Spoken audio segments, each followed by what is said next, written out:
Nah, teman-teman, ini adalah anggrek saya yang sudah saya sterilkan di bawah panas matahari seperti biasa ya, teman-teman. Nah, sekarang kan saya sudah siap pindah media tanam karena akar-akarnya sudah bertambah banyak. Nah, saya tempel di pohon pakis. Nah, anggrek ini kan ada tunas mudanya juga waktu itu ya, berwarna putih dan belum tumbuh normal ya. Nah, ini saya tunggu tunasnya ini untuk naik ke atas kan, nanti dia normal ke atas. Nah, ini saya tunggu naik ke atas normal. Kalau sudah normal naik ke atas, baru saya tutup dengan sabut kelapa. Saya kasih arang, saya kasih media, tapi saya nunggu tunasnya ini, tunas lamanya tumbuh normal. Nah, ini saya tunggu, saya biarkan sampai ada perkembangan untuk tegak. Nah, ternyata di sini saya temukan ada tunas muda yang kecil terjepit di belakang ini. Ini terjepit. Karenanya saya memberi arang untuk mengganjal supaya tidak terjepit. Nah, ini ada hijau ya, kecil dan sekarang sudah tidak terjepit. Nah, ini akan saya tunggu perkembangannya. Nah, ini tunasnya yang lama yang tumbuhnya kemarin dijungkir balik ya, turun ke bawah. Dia tidak berkembang. Masih aja turun ke bawah, nggak naik ke atas. Padahal saya tutup sabut kelapa, tapi belum ada. Nah, inilah sekarang tunasnya yang baru, yang kemarin saya ganjel arang. Sudah sehat, tidak terjepit, warnanya hijau, berkembang, normal. Dan tunasnya yang lama terganti dengan tunas yang baru yang lebih sehat. Kelihatan kan teman-teman? Tunasnya yang lama ternyata tidak berkembang, terganti dengan tunas baru berwarna hijau dan sehat.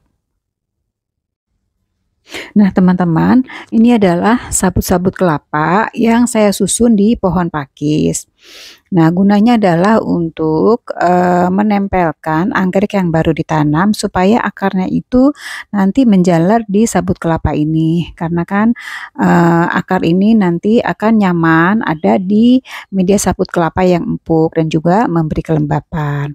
Nah, saya juga selalu memberikan media arang di setiap saya menanam. Meskipun ini di pohon pakis, saya berikan media arang seperti di dalam pot, tanaman di anggrek di pot. Nah, tujuannya supaya nanti akarnya itu bisa berkembang lebih optimal, akarnya lebih bisa berkembang dan gemuk-gemuk.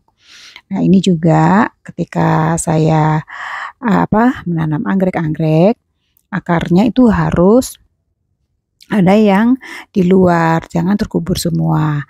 Yang ini juga akarnya banyak ya, saya tidak terkubur sehingga akarnya ini bisa banyak terkena udara dan cahaya matahari sehingga akarnya sehat. Nah, ini juga anggrek yang saya kebetulan saya jungkir balik ya teman-teman. Sebetulnya akarnya sehat, tapi saya jungkir balik supaya daun-daunnya ini saya mau membuat lebih steril ketika kemarin banyak matahari ya. Jadi supaya jamur-jamur itu tidak ada jamur dan juga kutu-kutuan. Nah, ternyata anggrek ini keluar tunas. Nah, tunas baru. Nah, ini tunasnya ini berarti saya gantung normal saja sehingga nanti pertumbuhannya normal. Ini anggreknya sekarang saya gantung dan anggrek ini sehat, teman-teman. Nah, teman-teman, di video sebelumnya saya sudah membuat ramuan-ramuan herbal diantaranya ekstrak kunyit dan bawang merah. Sekarang saya mau menjelaskan apakah manfaat dari ramuan-ramuan herbal yang lainnya. Pertama-tama kunyit. Kandungan dari kunyit diantaranya adalah antioksidan, protein, minyak atsiri, vitamin C, dan juga kurkumin yang mengandung nama ilmiah dan juga nama-nama ilmiah lainnya. Selanjutnya fungsi dari kunyit adalah sebagai fungisida alami dan juga sebagai pestisida alami. Karena di dalam kunyit ini mengandung zat-zat yang mampu melawan berkembangnya jamur dan bakteri. Selanjutnya bawang merah. Kandungan dari bawang merah diantaranya ada kalium, kalsium, fosfor, juga auksin yang mampu meningkatkan pertumbuhan dan perkembangan tanaman. Jadi dengan penggunaan bawang merah mampu meningkatkan pertumbuhan akar tanaman. Juga bawang merah berfungsi sebagai pestisida nabati, yaitu pengusir hama, ulat, dan kutu-kutuan. Karena mengandung senyawa asetegonin yang tidak disukai oleh hama-hama.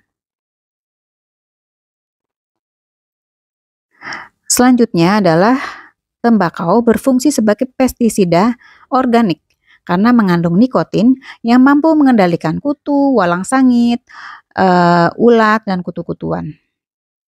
Juga mengandung zat antibakteri.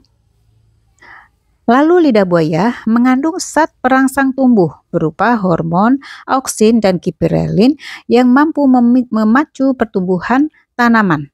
Juga lidah buaya mengandung nutrisi-nutrisi yang sangat bermanfaat bagi pertumbuhan tanaman. Selain itu, mengandung antimikroba yang mampu melawan bakteri patogen. Nah, teman-teman, kita siapkan beberapa siung bawang putih. Lalu kita pukul-pukul atau kita hancurkan. Nah, setelah hancur, kita masukkan ke dalam larutan air. Setelah itu, kita diamkan sehari semalam. Lalu, kita bisa gunakan sebagai pestisida nabati atau fungisida nabati. Sisanya kita bisa simpan ke dalam freezer. Nah, bawang putih berfungsi sebagai fungisida organik dan juga pestisida organik dan juga mengandung nutrisi-nutrisi yang bermanfaat bagi pertumbuhan tanaman. Nah, teman-teman, misalnya kita siapkan 1 liter air, lalu kita tambahkan kurang lebih 3 sendok makan ekstrak kunyit dan bawang merah yang sudah kita diamkan sehari semalam. Lalu kurang lebih 1 sendok makan ekstrak bawang putih yang juga sudah didiamkan sehari semalam, ditambah kurang lebih 5 sendok makan lidah buaya. Nah, ini tinggal kita semprotkan sebagai anti jamur dan anti hama dan juga nutrisi bagi tanaman-tanaman kita.